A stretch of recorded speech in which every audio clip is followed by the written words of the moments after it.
The broadcast is now starting. All attendees are in listen-only mode. Hi, good morning, good afternoon to everybody. My name is Jojo Hedakan. I am from IATA here in Geneva, and we'll be starting in a few minutes, exactly 17 minutes from now. So please bear with us, and for the meantime, we'll talk to you very soon.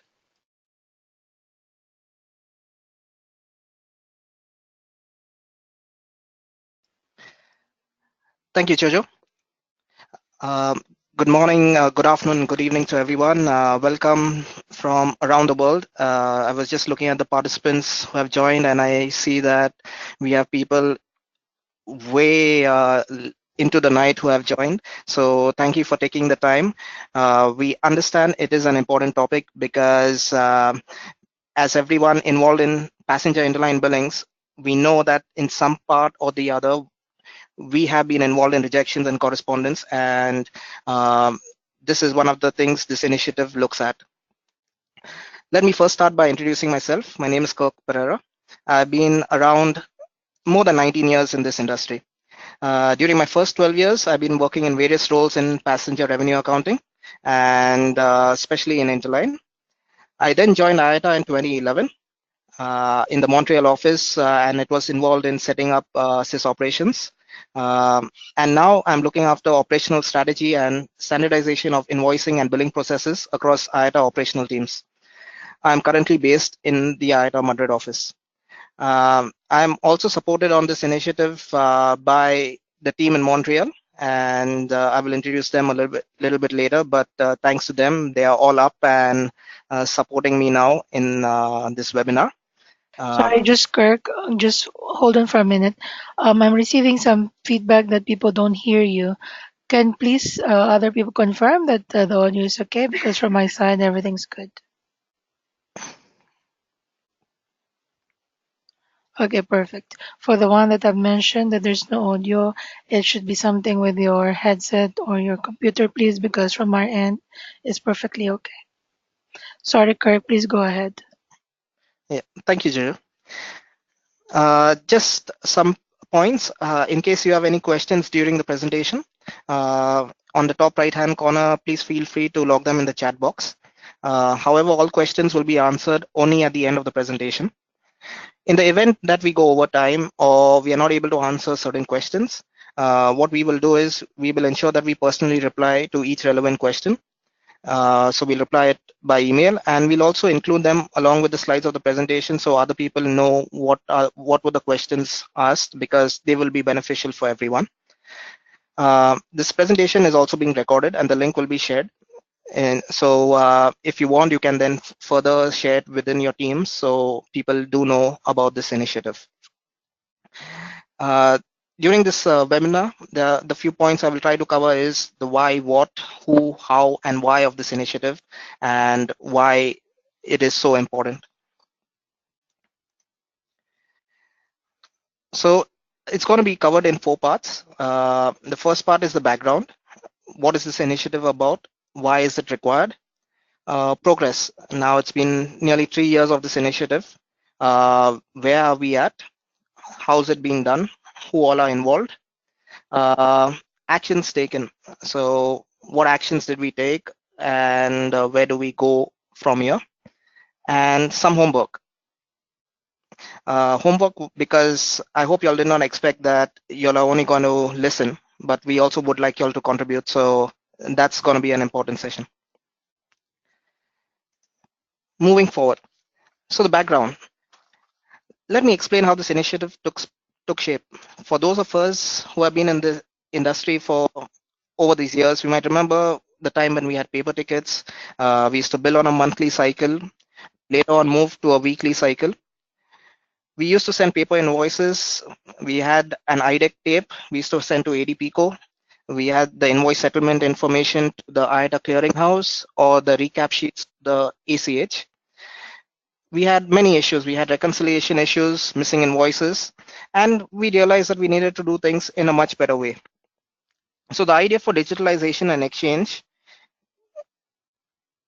of data to a common platform was born. In October 2011, we went live with SIS, and we streamlined a lot of processes. In addition to the various benefits that we got from SIS, one major benefit is that we have a global system. And having a global system where we have all the data, consolidated data, we can analyze and track different trends. For example, how fast do we do billing? So now we can actually see that certain percentage of airlines actually process their billings within 2 weeks of receiving their invoices, or certain airlines actually process in the last month. This actually helps us to further streamline processes, advise working groups, maybe we should reduce timelines, and many other different things.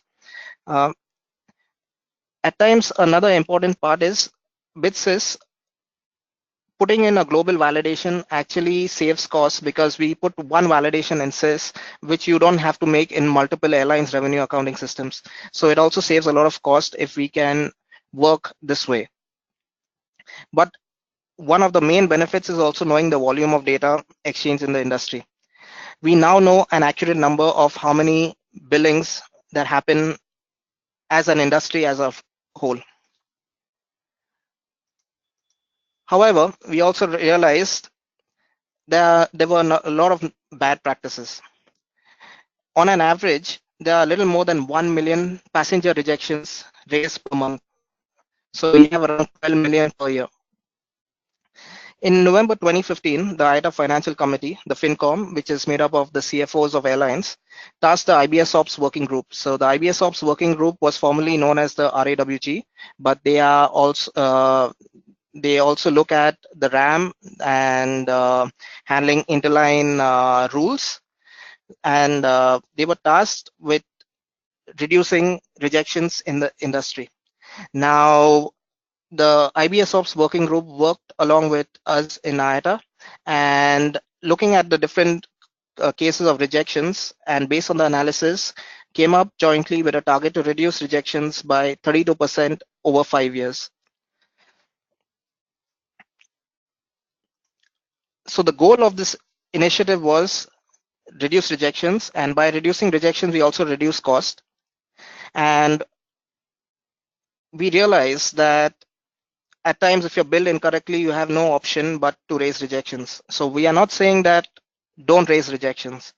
We just want that we improve the quality of interline first billings, and whenever you're rejecting, provide proper additional details so that the receiving party knows why exactly you're coming back, so these documents do not get re-rejected.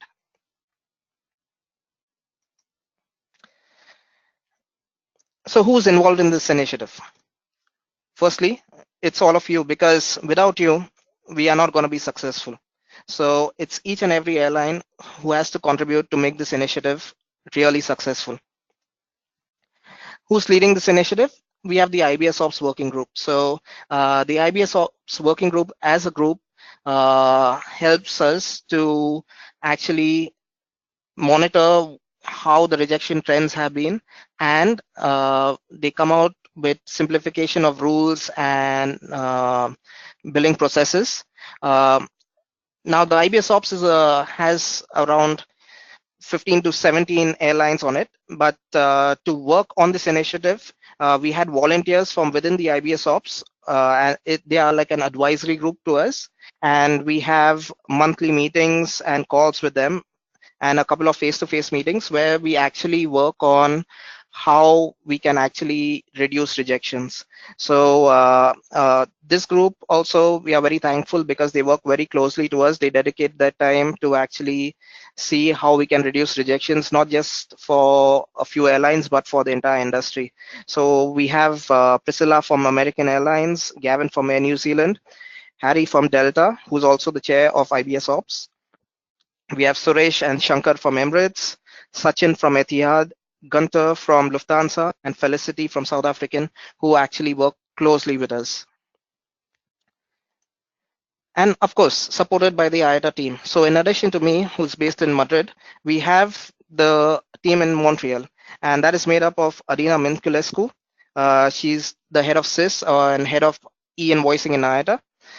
Prior to IATA, she was the revenue accounting manager for Tarom. We have Altuk Meidani. He's senior manager pay account standards. He was previously vice president from Turkish Airlines. We have Andres Mondragon. Andres is from the SIS team and he looks after our database and managing the data of the rejections. We have Vivek Pandit, SIS operations help desk and also an Interline SME. Vivek has come from an airline. And we have Daniela Charkova. She's also SIS operations. She's responsible for our reports, analyzing all this data, coming up with the statistics and trends of the industry. Now, why we as IATA have to play an important role here is because of the data. Now, none of the data of individual airlines can be shared with another airline, nor can we also share to the IBS ops. So the team over here spends a lot of time in desanitizing the data, remove any references to airlines. When we report to airlines, we might just say the top 20 airlines raising rejections, or we have identified 2 airlines, but we will never ever share the name of the airline because this is personal data of the airline and we ensure that it is not shared across.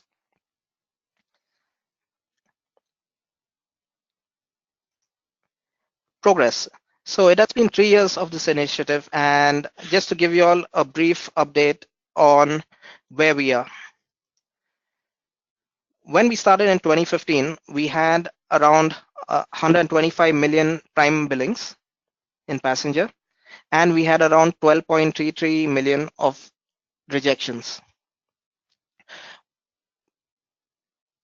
Year on year, we see an increase in prime billings. So compared to 2015, prime billings have increased by 26%. The good news is that we have managed to keep the rejections lower than in 2015. So while we have increased our prime billings, we have not had the same increase in rejections. Now, a point to note over here is we have excluded any billings from sampling. For those who know, sampling is a separate way billings and rejections are conducted. So that is kept out of this initiative because it is a low volume of rejections. And also ACH to ACH billings are excluded from this report over here. However, ACH has been very supportive with us. We present regularly at their meetings. This year too, we have the meeting in San Antonio between the 23rd and 25th of April. And if you would like to know how ACH is doing at the initiative and compared to the entire industry and what are their trends, then we welcome you to attend their meeting in April. So how do we measure progress? So we measure the percentage decrease in the rejection rate in comparison to the base year. So what do we mean by rejection rate? It is a rate we calculate on a monthly basis by taking the sum of rejections, and very important to note that we take the sum of all 3 stages. So we take the first, second, and third stage sum, and we divide it by the sum of prime billings. The ratio we get, we compare it to the rate we had in December 2015. Why do we take 12 months? It is to ensure that we handle seasonality, because we do know that there's a peak season between June to August where we have a lot of interline billings, and we have other months of the year where we really have low seasonality. So if we do not take a full rolling average of 12 months, it shows a big fluctuation. So one thing which we agreed with the IBS ops was handling it over 12 months. So why do we not only look at the count of rejections but also look at prime billings is specifically to handle the increase or decrease in volumes. For example, a decrease in prime billings does not necessarily mean that we are doing well because rejections decrease. Similarly, an increase in prime billings and an increase in rejections does not necessarily mean we are doing badly, because as long as we control the number of rejections and rejections don't go up in the same way prime billings are going up, we are actually doing a good job. So if we actually look at numbers, year on year, we are having a lot of reduction. So we are doing pretty good. With the increase of prime billings and the decrease of rejections, we have achieved a steady reduction of nearly 21%. What we did was we broke our targets of this 32% over 5 years. And what we wanted to ensure that we try and cover quite a bit in the first 3 years, so we could target the easier ones for this. And we knew that towards the end, it's going to get tougher and tougher. In 2016 and 2017, we easily had a steady reduction month on month. So we had 8.21% in 2016. We had a cumulative 15.14 by 2017. In 2018, we ran into multiple issues, and there were various factors which we encountered. Some months we didn't have any reduction. It was stable, and some months rejections actually increased. We came pretty close to our annual target. So instead of 21%, we managed 20.73, but we are just a bit short. So it served as a big reminder to us that we cannot remove our foot from the pedal. Bad data, incorrect interpretation of rules, or maybe an airline just moving to a new revenue accounting system totally affects this project, because as soon as rejections increase, our percentages go for a toss. So we are always monitoring month on month to see that we are actually close to where we want to be.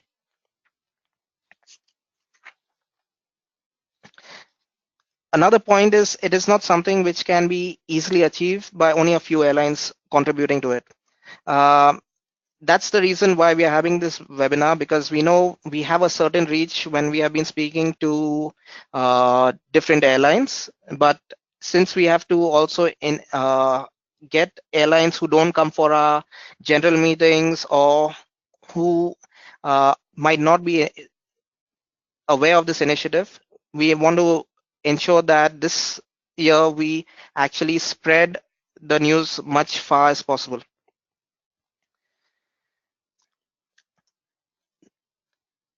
So let's go a bit deeper now to understand different scenarios where we have improved and where we need to improve in. So this is stage one analysis. So what this graph shows is just the percentage of first stage rejections against prime billings. So in 2015, we knew that in stage one, rejections of stage one accounted for 73% of all rejections. So our first primary focus was we need to ensure that we reduce rejections in stage one. From the graph, you can see that we have had a pretty good reduction. So 7.17 from December 2015 to 5.28. It has been a big drop. So what we can see is that we are sending much better prime billings. Our quality of prime billings have improved a lot from what it was in December 2015. So this has been a steady improvement, and well done to everyone, because we are ensuring that we are meeting our goal of quality billings. Another of our objectives on focusing on first stage rejections was that if we could lower first stage rejections, we automatically decrease second and third stage rejections. So that was the reason why in the first 2.5 years, we are focusing, analyzing first stage, what was the things which could have gone wrong, contacting airlines, seeing where we can improving different rules and validations. And we were wrong, because sorry, while the first stage rejections decreased, stage two has shown an increase. So from 27.76 in December 2015, it has continued to increase, and now we are 33.05. So The graph here just shows the percentage of stage 2 rejection raised divided by the number of stage 1 rejections rejected. So from the number of stage 1 rejections that you get, how much of it gets re-rejected back. So we now know in December 2018, we are getting around 33% of all first stage rejections are getting re-rejected back. And a similar trend for stage 3 analysis. So what we see is that this is even increasing at a much more alarming rate. So from 35.99, we are nearly at 46%. So nearly 46% of stage 2 rejections that you send will get rejected back. So if we look at this chart, so you can see that the black is 2015, the red is 2016, green is 2017, and blue is 2018. So if you look at this bottom one, which is stage 1, you can see that we have a 7% decrease. So right away in 2016, 2017, 2018, we have improved our prime billings. We ensured that we are taking steps and improving on it. Stage 2, we see an 11% increase. So it increased in 2016. We had a slight dip in 2017, but 2018 it has gone up again. And in stage 3, it is a continuous increase and it is at 40%. So this is worrying because we know that for rejections, stage 2 and 3 takes much more time than stage 1. Especially at times we tend to put our best people to actually handle stage 3 because there's a lot more analysis which needs to be done. So by allowing this to go up, we actually have much more cost which we are incurring. So this is something which we are working with more airlines, and this is where we hope we can get some more feedback from you on what are the reasons where stage 2 and stage 3 actually increase, and why we can and where are places where we can actually reduce it.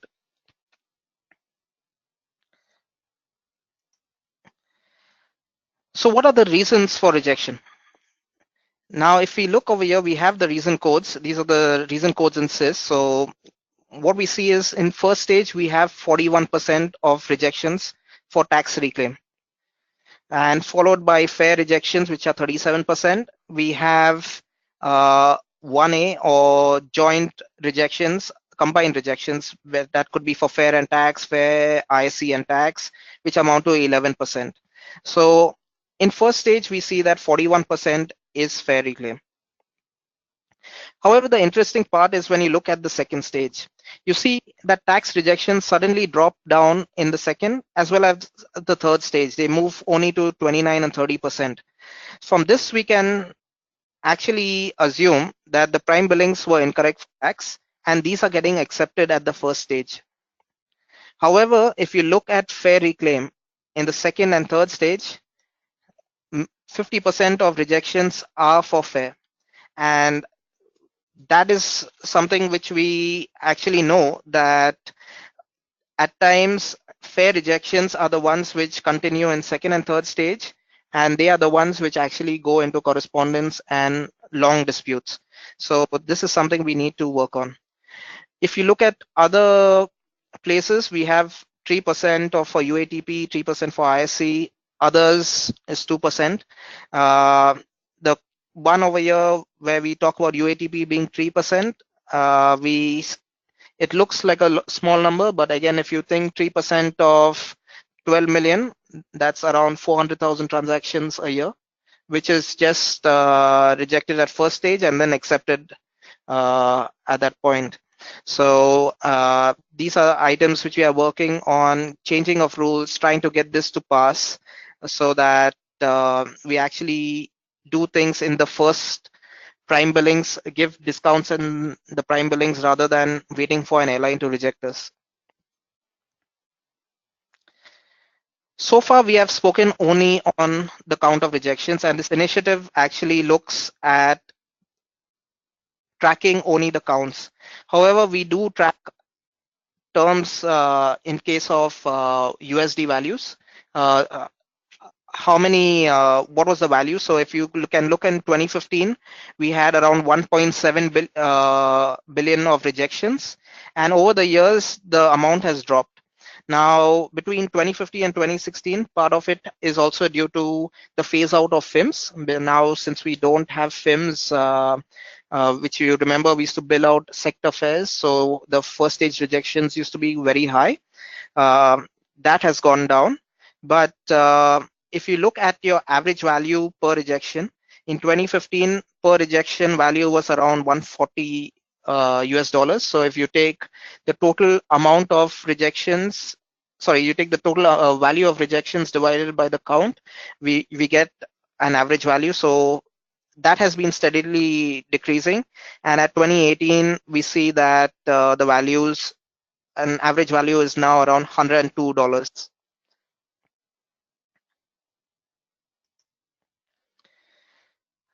So what all actions have we taken, and how did we work towards achieving this rejection reduction?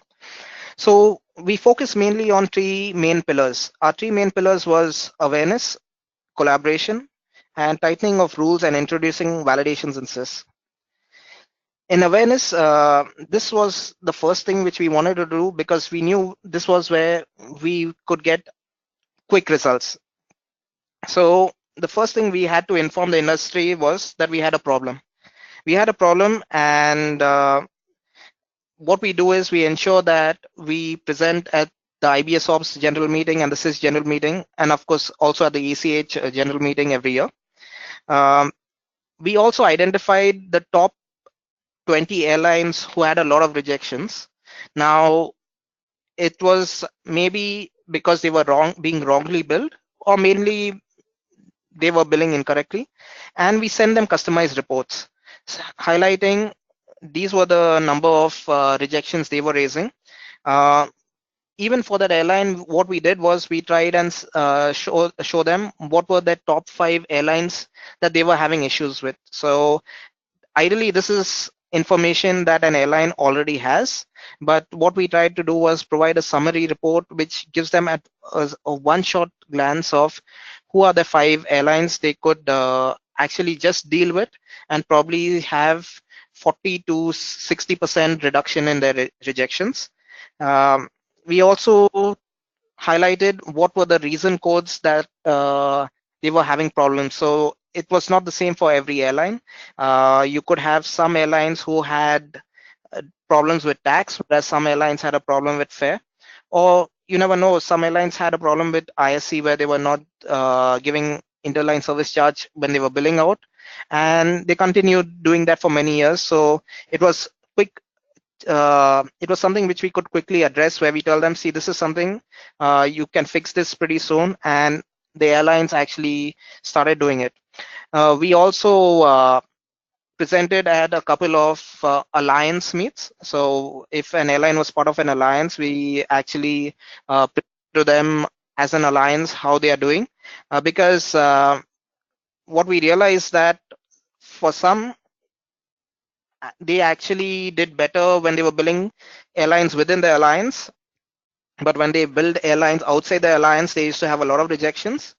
Uh, so we asked them that the same best practices which you actually apply within your alliance should use them outside if you can. The other surprising thing was we found that some airlines actually had a worse rejection rate within the alliance, and that was where we highlighted to them that these are your partners, maybe you need to discuss and improve on it. So this awareness was one of the main pillars which managed to get us quite a lot of reduction in the very first year itself. Second pillar was collaboration. We worked with IBS Ops working group, and let me tell you, last year IBS Ops working group really put in a lot of effort to actually define various rules, streamline various complex paragraphs. They came up with on different rules and try to simplify everything. So that has helped us a lot, because a lot of disputes which were happening because of interpretation, IBS Ops has really worked hard on that, and they will continue working hard again in 2019. They are already working on various rules, so it is something which we are actually looking forward to, because it will really help in reducing the complexity in rejections. And we hope that you continue supporting the papers which IBS Ops puts forward for the 2019 meeting. And rules and validations. So that was our third pillar. And rules, these are the rules which IBS Ops may have put in the RAM, but there are also certain validations which we realized could be put in because people were misusing certain validations. So we had a lot of papers put in the CIS general meeting and the IBS Ops general meeting last year, which passed, and those will be introduced later this year in CIS to actually ensure cleaner data gets passed across. So one thing which passed in 2017 and was implemented in 2018 was source code 31. This is just an example of a change introduced. It is currently an optional source code where an airline can indicate whether coupon is an involuntary rerouting coupon or not. Uh, Currently, we have around, on an average, 50 airlines using this. And while you may feel this is just an indicator and may not help in reducing rejections, it does serve a lot of purpose. It gives us, firstly, an indicator of the number of involuntary coupons being billed in the industry. Also, based on this, we can further analyze for your airline how many of these coupons get rejected. Why are they getting rejected? So are your rejections for involuntary, are they because of tax or are they because of fare? And also having this in a common database like CIS, we can also know how big the problem is. Is it really for the full industry or is it just for a few airlines? So if you're not using the source code, what we want is that you push and use the source code. It will be very beneficial because not only will you be able to do much more analysis at a later stage, where are you spending more time on is it involuntary or not, but also it also helps the IBS Ops and other working groups to come out with concrete rules if they know where exactly is the problem. Because prior to this, whenever you approach an airline, everyone came out with different figures. Someone would say 75%, some would say it's just 1%. But now we are getting a much better feel. Just to give you an example, if you remember in the earlier slides, when I spoke about prime billings, today our rejection rate for prime billings, that is your first stage rejections, is only 5.28%. However, when we analyze these source code 31 prime billings, the rejection rate is around 25% for these. So this is really helpful that we know that whereas prime billings might have a lower percentage, but prime billings rejections of source code 31 or involuntary rerouted coupons are actually very high. And this is something which helps us to make a lot of decisions. Of course, this data which we have is only from May 2018, so it's just a small subset.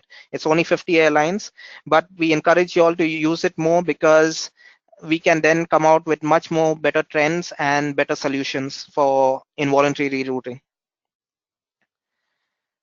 I'm also going to go through some of the papers that passed. These are some validations which were presented and passed. We have the YQYR, which is an optional validation. We know that this is we know that YQYR is a bilaterally agreed tax, and you can only bill it if you have concurrence. However, we realized that we don't have a validation in CIS, so there was some airlines who used to bill out YQR and then just wait for them to get rejected. So in May, when this gets introduced, it's an optional validation where you as a billed airline can actually go and say that I have concurrence only with these airlines and only they can bill me YQ and YR.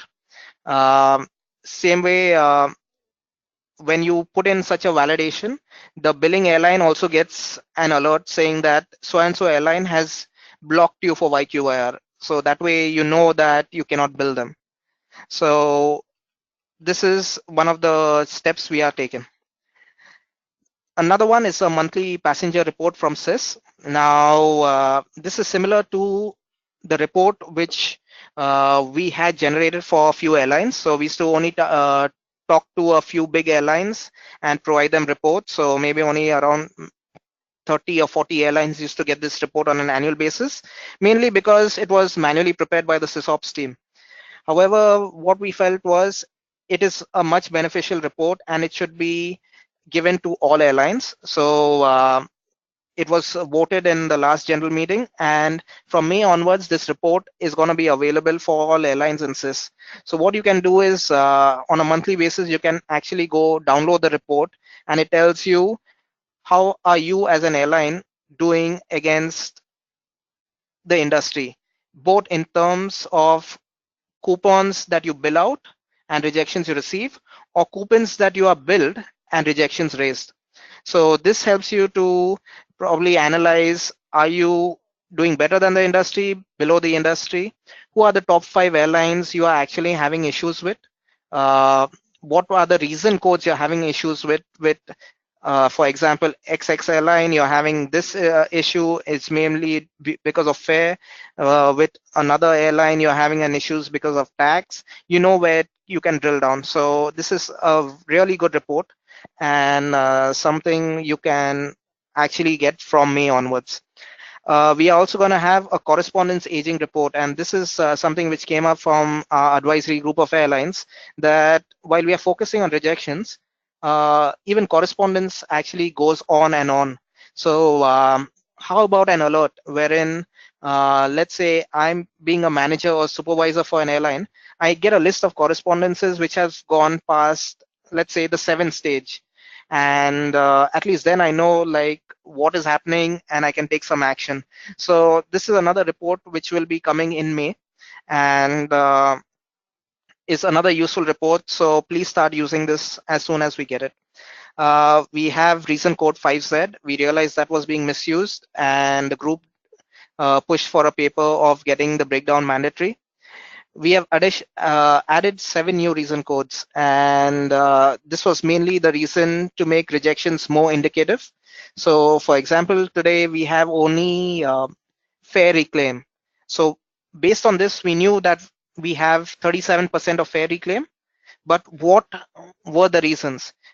And now with these additional reason codes, we know whether we have, for example, SPA not applicable, SPA applicable, involuntary reroute, fair rejection.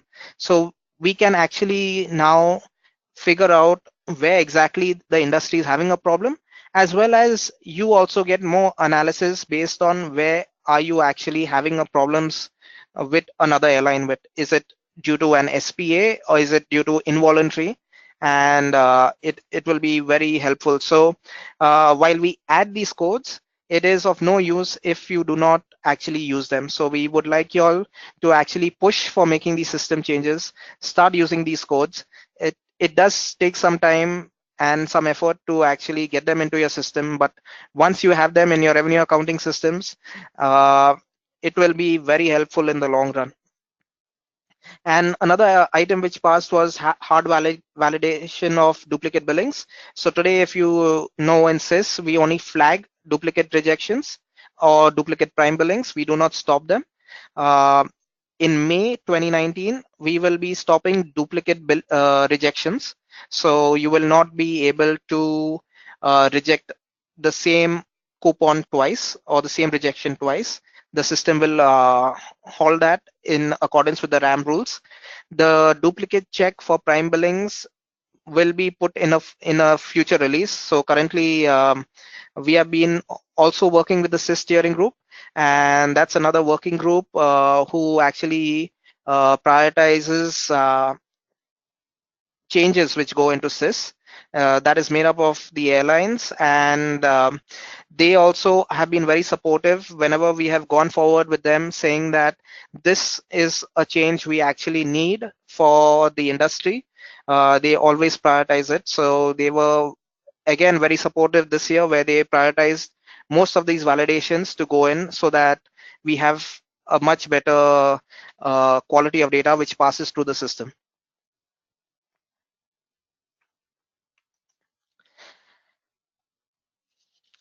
Another item which we worked on was best practices, and the first thing which, when we were actually thinking of coming out with a best practices manual, was like, why do we need best practices? Every airline has been doing this for many years. They already have best practices. Why do we need to come out with something and share it with the industry when everyone has it?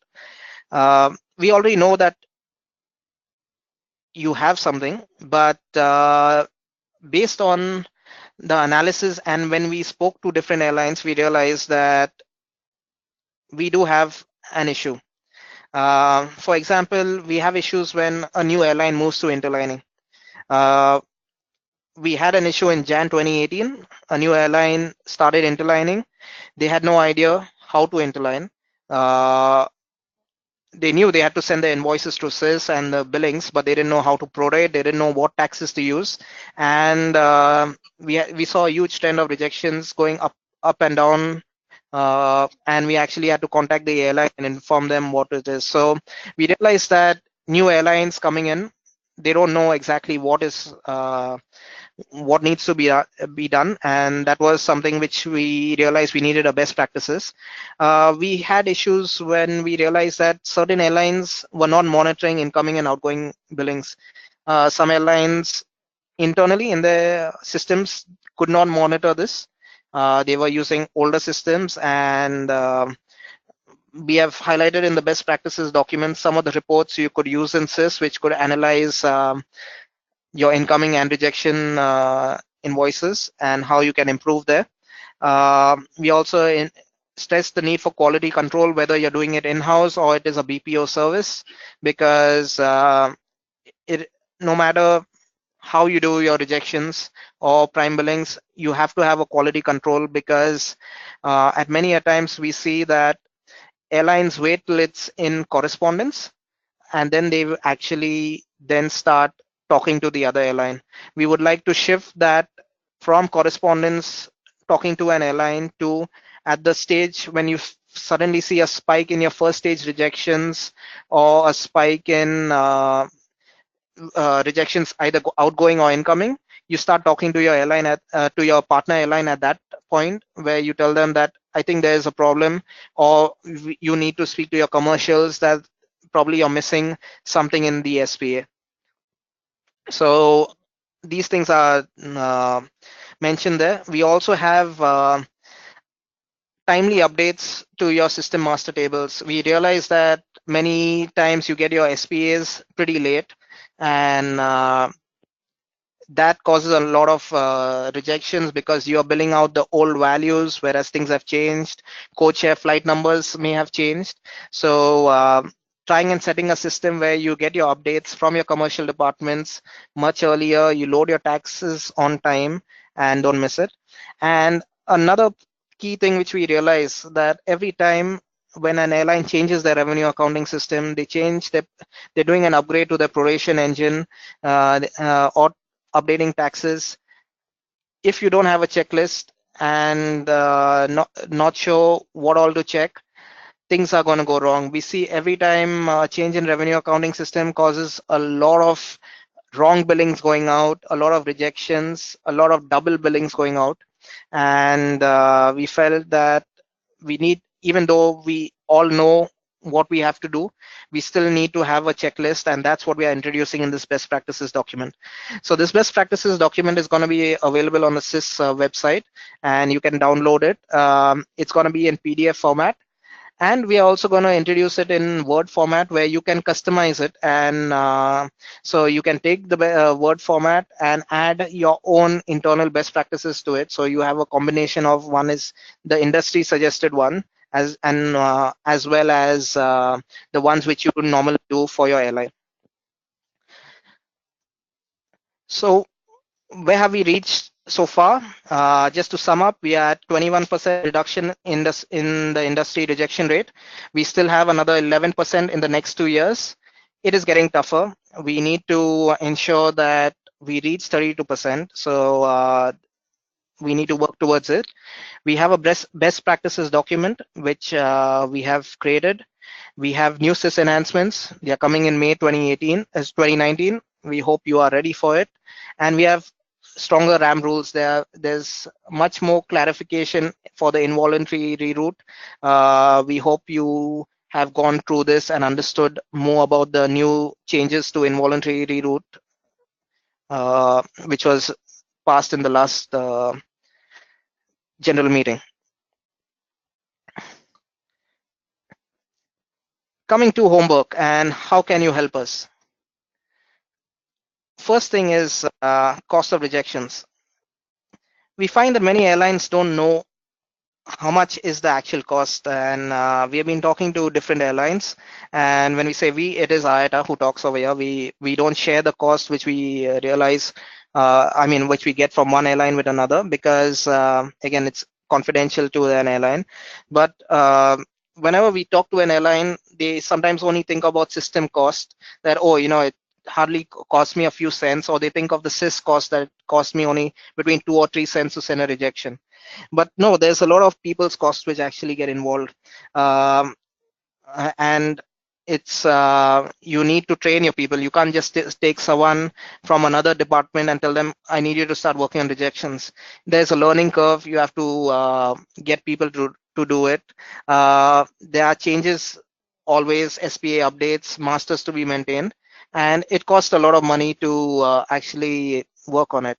So one is, do you know the cost of rejections, and do you know what is the cost that affects you if you have bad quality billings? Because it's not just the rejections raising, it's the receiving of rejections, which you also have to analyze whether you have to accept them or not. And do you really know your cost? So work on this, see if you can actually come up with some sort of cost and how much it costs your airline to do it. If you're willing to share the cost with us in IATA, please do get in touch with us.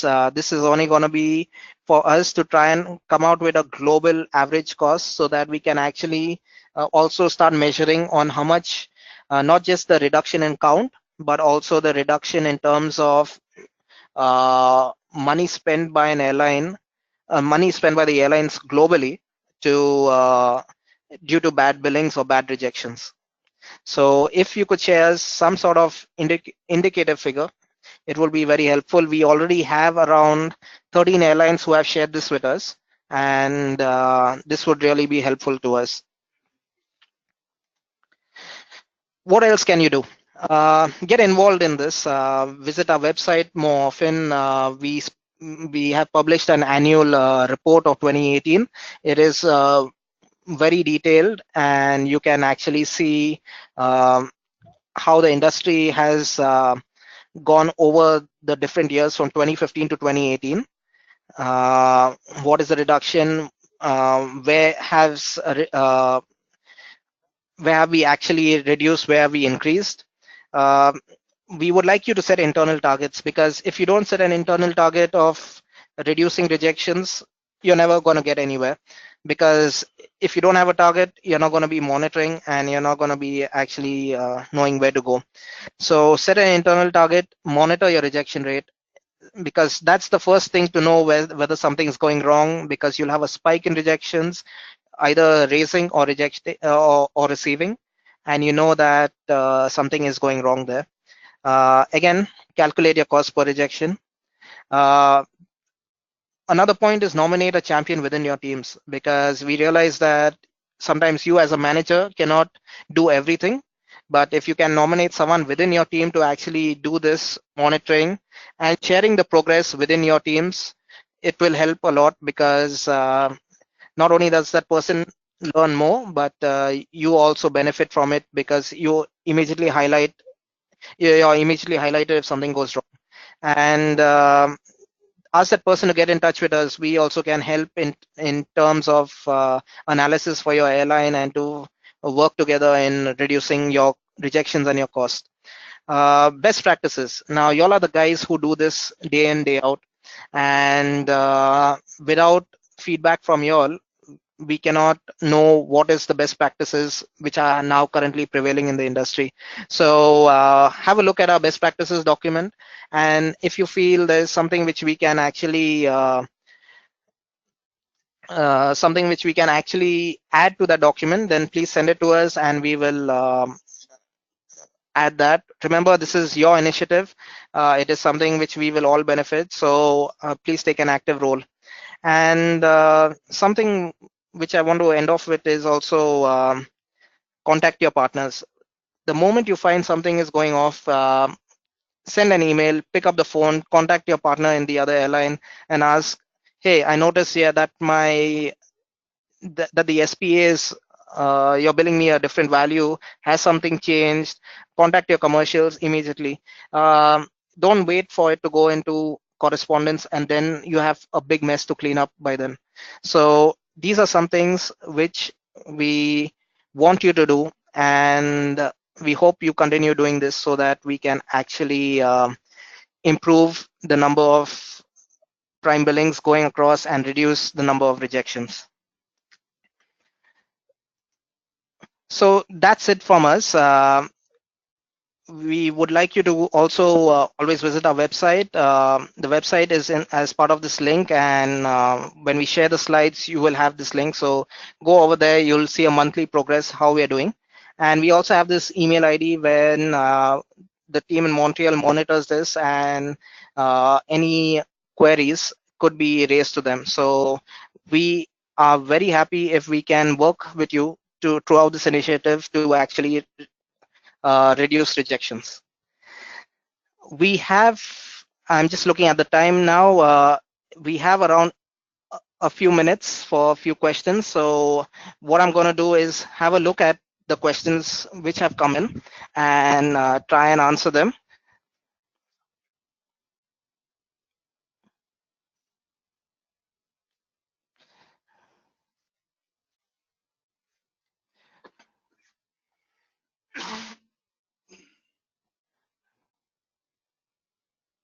So we have a question. First one is for UATP. So one of the questions for UATP was a paper was put forward in 2018 in the during the IBS op meeting, and it failed. So are we something in 2019?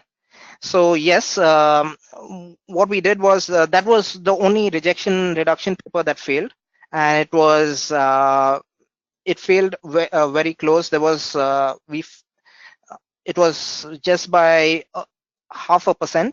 So even if one airline had to vote a different way, it would have passed.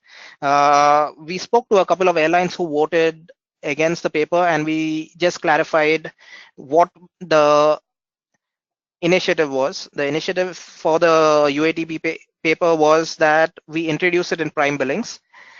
It is not going to be a validation in SIS. It was just that we want to create more awareness that you could bill rejection, you could bill UATP discounts with your prime billing, and we realized that airlines did want it. So in 2019, we will be putting a paper, and we hope that this year everyone supports it and it can pass.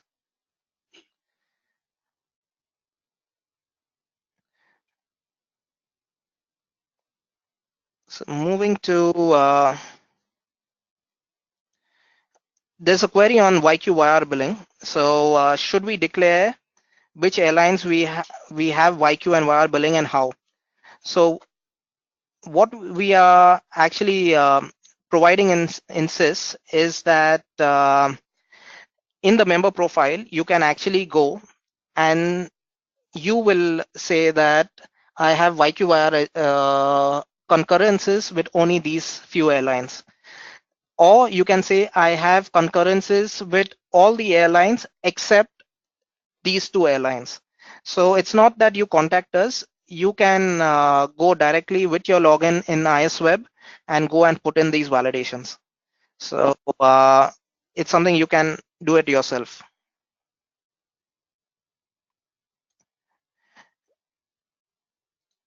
There's also a query, when will these new papers be applied? So if it is a rule change, that means a change in the RAM, all these papers will be applicable from 1st Jan 2019. However, if it is a validation in SIS, since we have a major release in SIS only in May 2019, all these validations will be introduced in SIS only in May 2019. So it's from billing period P1, May 2019, when these validations will be introduced. We have a question on where is the best practices document saved? Is everyone Can everyone download or need to pay for it? So this best practices document will be shared on the SIS website. Uh, it's it is totally free. It's there's no charge to download it, and airlines can go and download it whenever needed.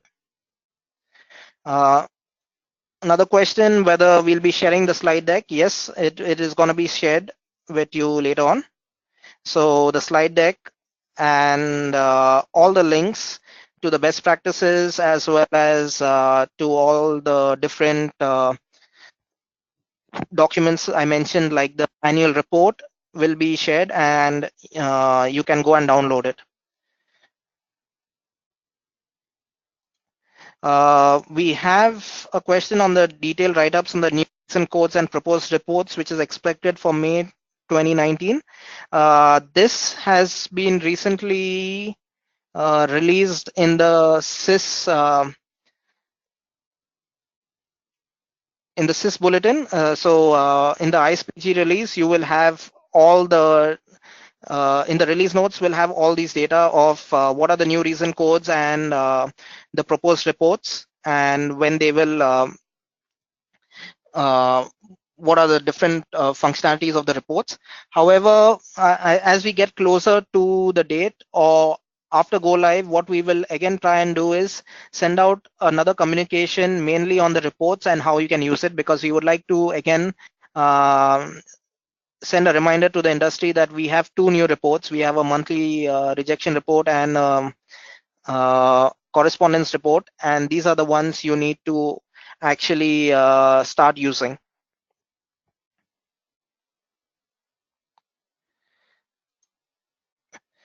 So we have one about tax rejects are still the number one reject in our industry. What can be done about this, since most deal with time, layover, etc. So there are two things over here. One is we have an industry working group, the complex tax working group, and they had a recent webinar too, wherein they dealt with a lot of complex taxes, and they are looking at simplifying it. So that is one. Two, we also noticed that at times rejections raised by some carriers is not necessary due to the system not being fully not that the tax is really difficult. It is just that the airline is using a wrong and a pretty old system. So the what we see is, as more and more as systems get upgraded, the taxes are being handled much better than some airlines with the old systems. But yes, we still need to look at various initiatives, whether we can have simplification of taxes, automated taxes upload to revenue accounting systems, which can also reduce potential errors.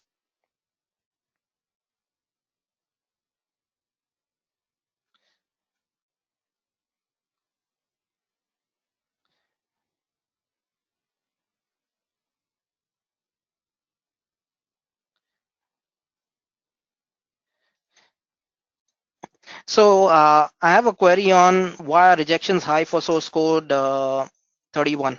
So the ones which we analyzed, we had two contrasting studies. So we had a few airlines who were actually having a high rejections for taxes, and we had another group of airlines which were uh, had high rejections for fares.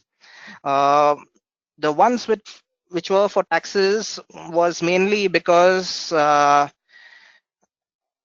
of the airlines who got back to us was mainly still analyzing it, but it looks more of certain issues in coding, and we are waiting for the second airline to actually get back to us on what is the main issue.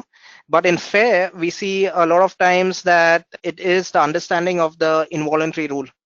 So we found that there were some issues in the interpretation, and it's good that IBS Ops has worked on this. So we hope that with the new interpretation, things will be much better in this year. But again, like I said, the data is, we just have 6 months of data, and even for the 6 months of prime billing data, we don't have all the rejections in yet. So as this evolves, there'll be much more study done on rejections. Uh, I have another question on if we exclude certain alliances which do not reject, then what is the percentage? Currently, we do not have that. We have not excluded the alliances, but it's a good point. We can probably look at it from a different way and just try and understand that.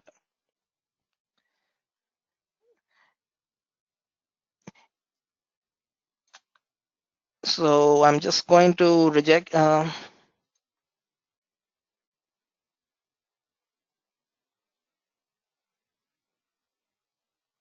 Yeah, so it's a similar question to the previous one, when the query is that most global airlines decide sometimes a rejection-free environment between partners.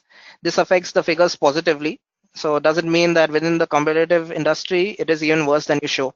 So yes, it would definitely be, because similar to the last question, if we remove certain alliance, or maybe as partner airlines who have a rejection free environment, it will be, the figures will be also much higher, and those are the ones where you actually need to work more on, because there are a lot of rejections going on.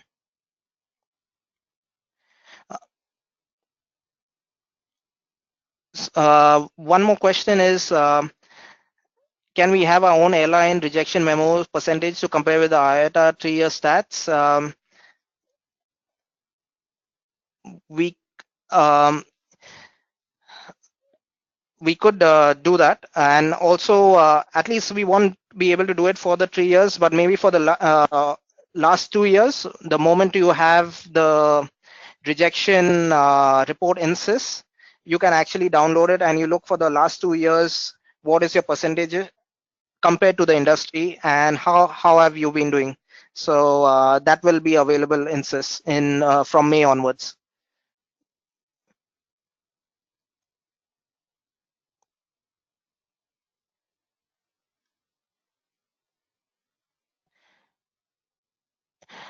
Okay, I've covered most of the questions. I understand that we are over time. So there are a couple more questions which we will definitely put it in the replies back when we share it, and we'll uh, we'll share it along with the minutes. So if you have more questions, feel free to log it now or send a mail to rejection reduction, and we will get back to you. So I'd like to thank you for your support and for joining this webinar. Also, let's not, it doesn't end here. We hope that you go back, review all of this, share these presentations with your teams, and of course, do get in touch with us for any more information, because it is something we would like to achieve, not just the next 2 years, but going forward, this is something which we would like to set, that every airline whether this project has ended, but every airline still continues to monitor the rejection trend. Thank you, everyone.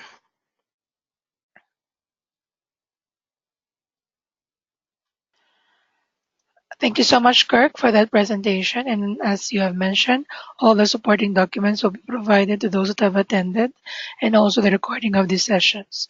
And we will also summarize all the questions that we have received and forward it to everybody. So thank you so much for your time and have a good day to everybody. Thank you. Bye bye.